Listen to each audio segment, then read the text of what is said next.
Wild941, wild941.com. Joey Franchise Babs here with my dog, right up the street, 407 Zone, Tyla Yaweh. Mr. Yahweh himself, Rager Boy. What's going on, The Tampa? Rager Boy, new album out, man. Heart Full of Rage 2. Man, first off, how you been? It's been a minute. Amazing, blessed. We just Can't talked about complain. hanging out at Super Bowl in Tampa when it was here. That was a minute ago. Now I'm a dad. You're a dad You now. know, shit done changed. You still look cool, man. You like fly as hell as ever. That feels good. I needed to hear that, bro. Come on, man. For real. You look great as well, dog. You gotta speak them positive affirmations, my dog. Look at that watch. Can I touch it? Like it's like yes. Oh my god. Yes. Oh, rich bitch. Instantly, I feel like when you drop the hits, you can get stuff like that. Yes. Okay. Oh my That's god. awesome. How much is this worth? That's probably like $80K. No, I'm just playing. You wasn't gonna go too far. So tell me, the new album is here. The Summer Vibes is a great record. I saw the video. I mean, obviously, it gives us all the summer vibes that we needed. I feel like we hadn't had a real crazy summer record, right? Except for you and Chris Brown. Oh man, actually is on the album too. That's my dog. So tell me, I want to first get into going into this album. What made you make it a sequel first, and then also you so many eclectic. You're so eclectic with the way your production is. Thank you, man. It's, there's something for everybody on there. So just explain to me that plus your process of putting the songs together. Well, if you know, I worked on this album for 4 years and scrapped it a few times, three, 4 times. Changed the name, and then some reason everybody kept asking for where's Heart Full of Rage 2? Where's Heart Full of Rage 2? I'm like, you know what? I'm gonna make this my first album name, even though it's a sequel, So this is my debut album, and I've been working on it so hard and just trying to find myself, really. I went through really dark times and weird times because of the pandemic and not knowing if I was ever gonna drop music again, and I just found it, I wanted to be in a place where my music will be somewhere 30, 40 years from now. And I love that I soul searched so much, and I took a little bit of every song, piece of artist that I love, that genuinely love within myself, and I put it into this album. And it sounds great. And I was sitting with it again last night just to refresh myself, for today. But man, I really feel out, some of the pain in there too. You went through something personal too during this process, in the relationship. Right? Yeah, definitely. Actually, it was during my birthday, I was going through a crazy breakup, and that's the worst time, to be honest. And I was finishing up my album, and I had to turn in my album, so it was a lot of pressure on me. But I had to get that out. That was a song Stuck, and Touchdown too. If you listen to Touchdown, I was I guess she went to Tulum or something, and I was going over here, and she was put your location on. I was nah, turning it off. Screw that. Once it's a rap, it's a rap. It's a rap, it's over. It's done, So, did she feel some type of way that songs were about her and the breakup? She loved it. That probably put fuel in her gas on the fire. Yo, he made music about me. It's about me, everybody. Now, I know how long, right? That's about me. Did you say her name specifically in some of the songs? But people know if they know. Yeah. If you know, you know. Now, how long does it take guys to get over a breakup? Because I know for me, if I'm with you for 3 years, it's going to take me at least a year to get over you. I'm still not over it. Oh, man. Yeah, okay. It's cool, though. I'm over it now, but I'm not over it. Did you have to block her on social media out of sight? Okay. I never did. I ain't petty. Well, I don't want to be seeing you and your new significant other. That's why I just be blocking You're going to have to see it all. Live with that. You're going to have to, yo. How do you put yourself in a block that out to get in the studio and go do your day-to-day stuff like this? I think it motivates me to go even harder, to be honest, and I guess it helped me make incredible music going through those that whole thing, all those conversations and different emotions. I put that straight into the music and the creation of this art that I have. So I love it. I love every process of it. Now, do you actually write or do you go in and do punch-ins? Punch-in. Sometimes it comes straight off the top, and then we write. And then I have a few homies, my homie Lucian, and I have one songwriter that I always work with, and we go back and forth. We just freestyle. I have a melody. I put a whole melody. He's like, bro, you should say this.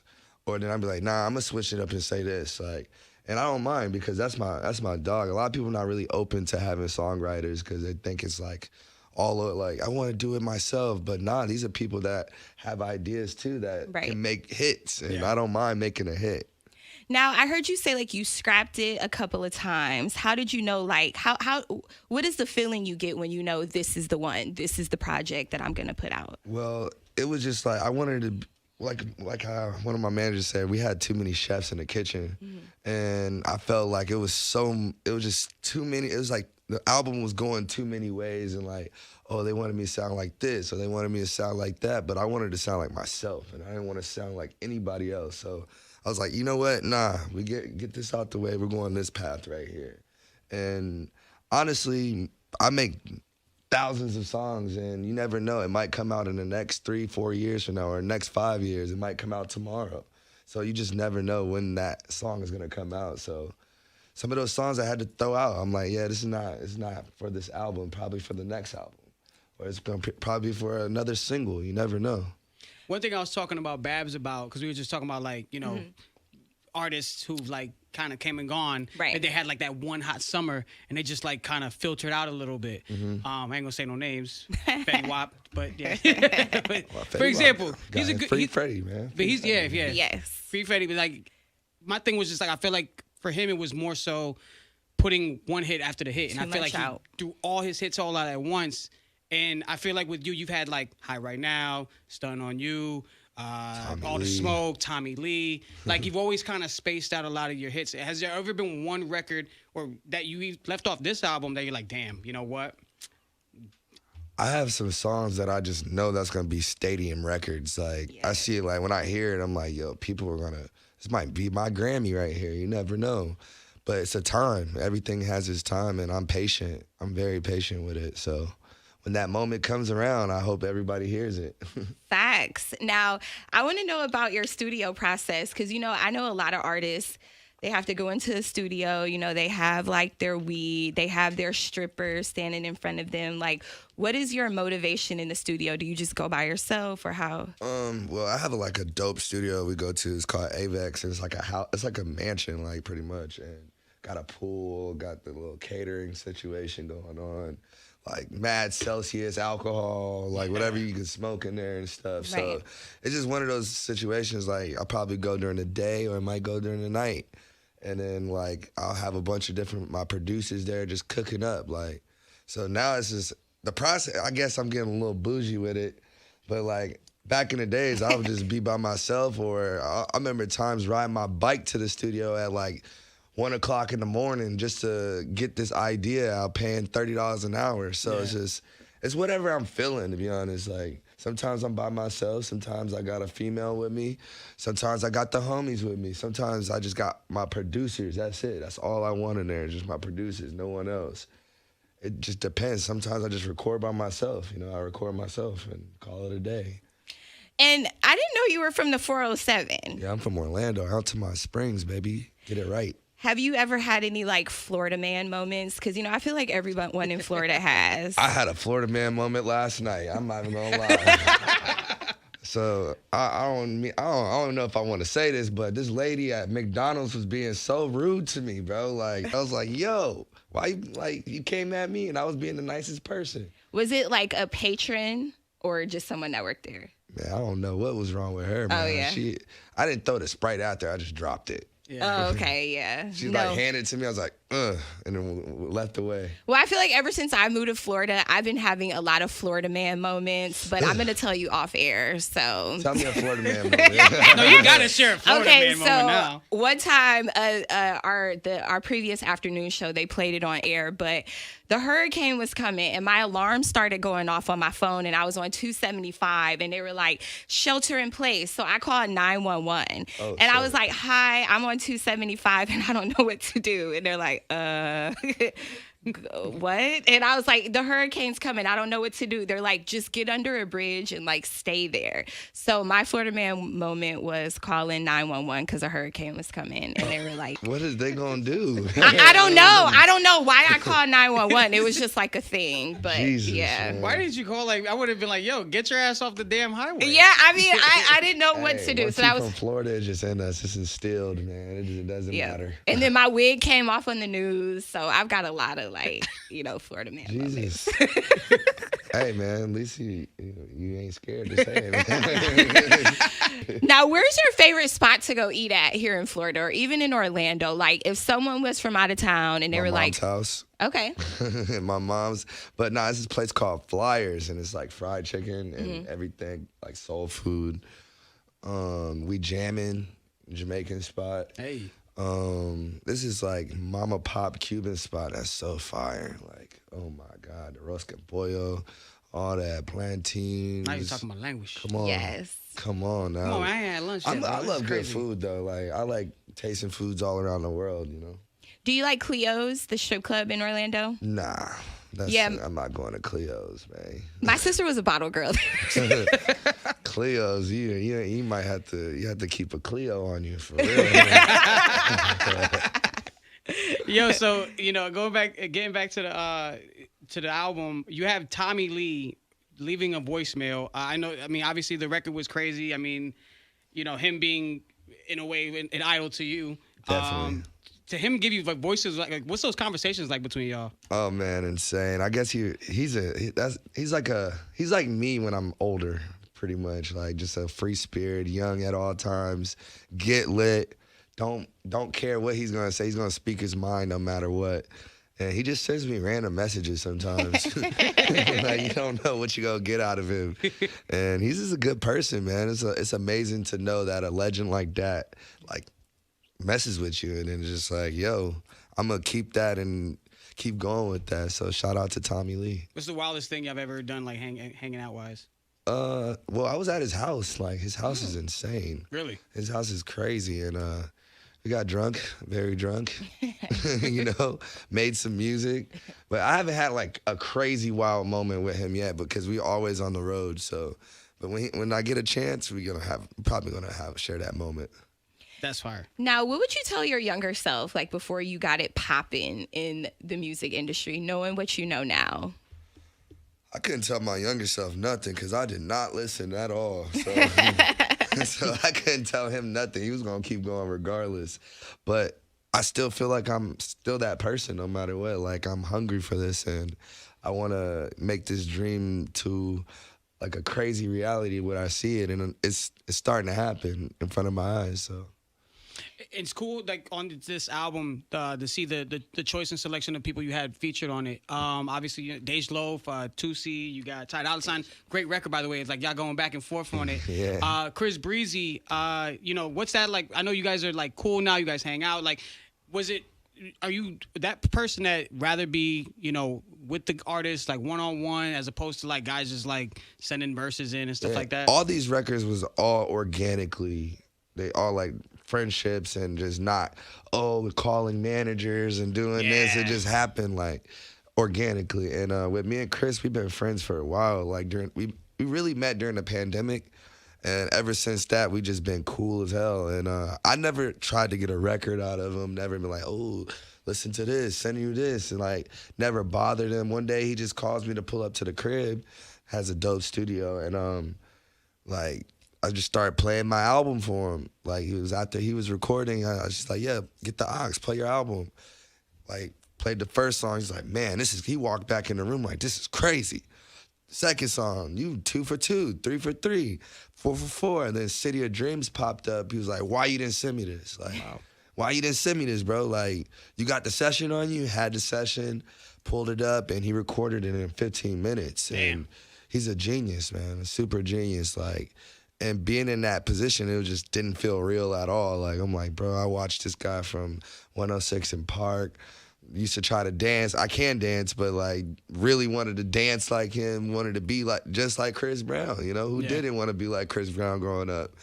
And now that's my peer, that's my friend, and it's amazing. Like, we talk almost every day, like just texting, he just calls me. Like, he's in Jamaica right now. Word. He wanted me to go out there, but we on this promo run, so it's a vibe, man. Sometimes it doesn't feel real. That's like the homie. And I think we could definitely tell that you have genuine relationships with these people, because you could tell in the music, like the chemistry, whether just because, you know, sometimes this stuff sounds super forced. Yeah, forced. But with this, it sounds organic. So yeah, I love that. That was my whole thing. Like, honestly, I'm not one of those people that just like, oh, I want to do a song with this person. I got to meet that person, because music to me is so magical. I got to be in the studio with you. I got to vibe out with you before we get in the studio. Like, the energy just has to be right and cohesive. Does AI scare you? No. Because, like, I see a lot of, like, you don't know what's real and what's, like, fake anymore. I think AI is pretty cool. Well, that's the internet. Like, look at the internet. You don't know what's real or fake. It's perspective all day, you know? Yeah. So I think AI is dope. Like, I love science. I love technology. And we're going in a world that's tech, so why not accept it? Well, I don't want these AI heifers taking my radio job, because, you know, a lot of AI are becoming radio personalities. For real? Yeah. Yeah, that is scary for y'all. Yo, they did a whole. I remember I saw some on YouTube. They did like a whole Drake album in AI, and it was lit. It's fire. That shit was fire. Hey, man, if they do an AI album of my voice, I better own it. That's all that Facts. matters. As long as I can make money from it, no, I feel you on that. Now with we were doing this hip hop 50 thing, and I was talking to like Corday about like his greatest like his moment, music wise. Like, it don't even gotta be hip hop, but like, you know, being in this game, like what is probably the most like historic moment to you? Like, this was like the most fucking epic shit ever. That's a good. Well, when I met Billy Joe Armstrong, the day I met him, you know, and then got to put him, like, do us, like, pretty much he's on high right now, because Wiz Khalifa, like, pretty much used his melody of Broken Dreams in the song. So, like, when I met him and then I showed him the song, I was like, I can't wait to work with you one day. He's like, well, we already worked. I'm like, for real? He's like, yeah, like, we're going to clear the song. We're going to make this happen. Made it happen, got in the music video. Then ever since that, we like stayed cool. Like, Green Day is like a big inspiration to me. Like, my sister got me every Green Day album for Christmas, and I jammed that to the CD scratch, playing my first act guitar, trying to play it, breaking screens and everything. So to be in that moment, I was like, yo, this is like real deal manifestation in my eyes, you know? That's fire. I love the manifesting. Do you just say it in your head, or is there like a process that you go through? I speak that shit into existence every single day. Like, I keep saying it, I keep saying it, keep saying it, keep saying it until it comes true. I like that. I'm gonna have to do that every day. You have to. Do people just call you just to feel positivity? Yeah. I don't really answer my phone. I feel like I should call you more often.